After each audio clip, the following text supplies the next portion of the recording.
Enzo Recto, kalaban ang katiwalian at kasinungalingan, kakampi sa katotohanan at kabutihan. Gusto pong ito, kagaya po na naipangako namin kanina, hingi po tayo ng komento at reaksyon. Tayo lang ang kumukuda.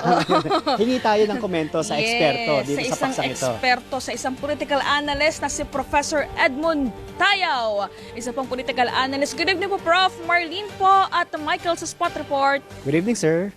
Ay, magandang gabi, Marlene and Michael. Opo. Professor, unahan ko na ho, ano ho ang inyong masasabi sa talumpati ni Pangulong Marcos sa kanyang ikalimang SONA? Approve po ba sa inyo o hindi? Well, kung ang pag-uusapan natin yung sustansya ng sinabi ng Pangulo, para sa akin, approve na approve. No? Kanina, inabutan ko yung usapan ninyo tungkol kay dating Speaker Martin Romualdez. Alam mo, nakita ko na kasi yung resulta ng investigasyon na di umano ng ombudsman. I think makikita rin na madali namang i-search yan.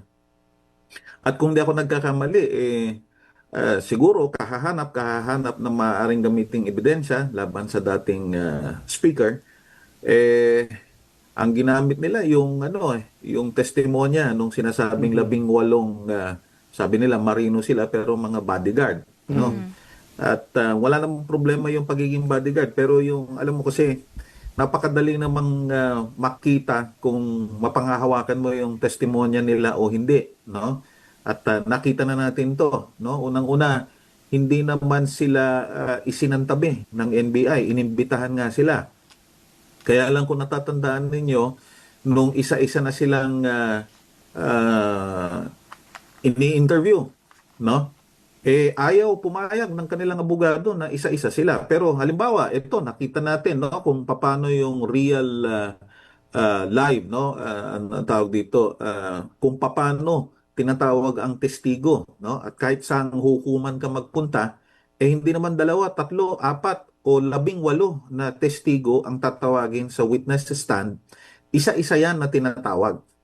At para sa akin, no, yung palang investigasyon na yon, ayaw na nilang pumayag, medyo kakaiba na. At sa 18 na sinasabi nilang mga marino, 6 lang yung pumayag na mag-sign. At ito, huling-huli, nakita natin, alam mo, paiba-iba yung kwento kapag ka nasama yung kaalyado nila sa ang tawag dito, testimonya, biglang nababago yung kwento. At ito, isa pa pala, no, nakita din natin sa impeachment trial, alam mo doon sa 53 pages, kung hindi ako nagkakamali, na ang tawag dito, articles of impeachment, meron nakalakip doon na mahigit 1,000 na pahina ng documentary o object evidence. Mahalaga ito, Michael, Marlene, no?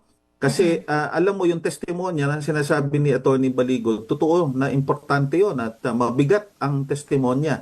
Pero yung bigat niya at importansya niya, alam mo, nakasalalay doon sa nakakabit na documentary at saka object evidence. Walang ganun doon sa testimonya ng 18 marinos. So sa madalit sabi, ina-explain ko itong mabuti kasi hindi ko alam kung bakit masyadong nakatutok sa dating speaker, no?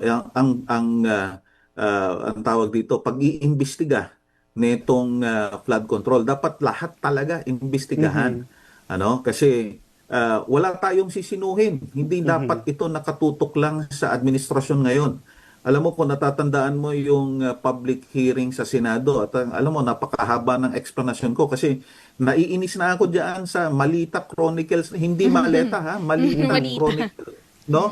Kasi bukod sa iba-ibang kwento, talagang mabubwisit ka na lang at ginagamit pa ito ng mga grupo na gustong magkaroon ng EDSA. Kasi ang kaduluduluhan nito, gusto lang naman nilang mapatalsik ang Pangulong Marcos at maupo ang pangalawang Pangulong Duterte. Kaya ako, importante itong issue na to, no? So anyway, ang tawag dito, hindi ko alam kung sa tingin ko, dahil sa talagang siniraan ng gusto ang dating speaker, lalong-lalo na nakatuto. Actually, kaya naman nila binabanatan ng dating speaker ang gusto ang tutok tawag dito, ang direksyon talaga Oo. nila masisi Kay Pangulo. ang Pangulong Marcos dito.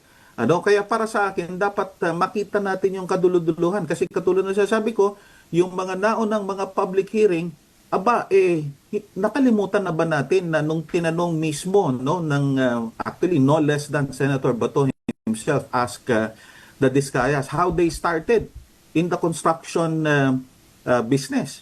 Sabi nila 2016 sila nagsimula at maliit pa silang kumpanya nung panahon na. Lumaki sila nung 2019 nag-joint venture sa construction firm ng tatay ni Senator Bongo. So, ang nakakainis dito, kung makapagsalita itong mga grupo ng Duterte, napakalinis nila. So ako, ang punto ko dito, dapat talaga wala tayong sisinuhin. By all means, imbestigahan ang dating Speaker Martin Romualdez. Pero wag tayong tumigil doon. Hindi ibig sabihin na nakasuhan mo ang dating Speaker Martin Romualdez, doon na yon. Hindi. Dapat talaga tuloy-tuloy itong investigasyon na to at hindi tayo tumigil doon sa mga mambabatas na nabanggit ng Pangulo na naimbestigahan na at eto na nga't meron ng kasong hinaharap. Bale, Professor, with this statement, kumbaga, matitigil na yung mga pahayag na yung mga akusasyon na pinipili lang yung mga napapanagot. Yes, oo. And with this Yes, statement, exactly. ibig sabihin ba nito, Professor, na sigurado na ang Pangulo na may kasong kakaharapin ang kanyang pinsan, si dating Speaker Romualdez? Siguro, alam mo naman kasi kung ikaw ang Pangulo, marami namang nag-a-advise sa'yo, maraming bumuhan. Siguro mas magandang termino yung nagbubulong sa'yo. Pero yung detalye kasi nitong nakakarating sa Pangulo ang kailangan nating pagtuunan ng pansin. At siguro, hindi din masyado kasi sa dami, alam mo kung ikaw ang Pangulo ng Pilipinas, talagang mahihirapan kang, ang tawag dito, isa-isahin lahat yan, kaya hindi mo rin So, naman... pressure din ba to, no? Professor? Pressure ba ito sa Ombudsman na siguraduhin nyo na may kaso to dahil sinabi na ng Pangulo? Ano yung ibig sabihin nun, Professor? Alam mo, kahit na i-pressure mo, Michael, wala namang pupuntahan yan kung walang ebidensya. Kaya nga in-emphasize ko sa inyo yung comparison para maintindihan natin lahat, maintindihan ng mga kababayan natin, no? Napakadali kasing magsabi na nabigyan ka ng malita. Lalo na kayo, mga mamamahayag. Hindi ba sinabihan na lahat kayo na nasa mainstream media nabigyan kayo ng malita, 'di ba? Sinabi ni Senator Marcoleta 'yan. Kaya nga ang gusto nilang mangyari purong mga vlogger na lang ang pakinggan ng mga kababayan natin.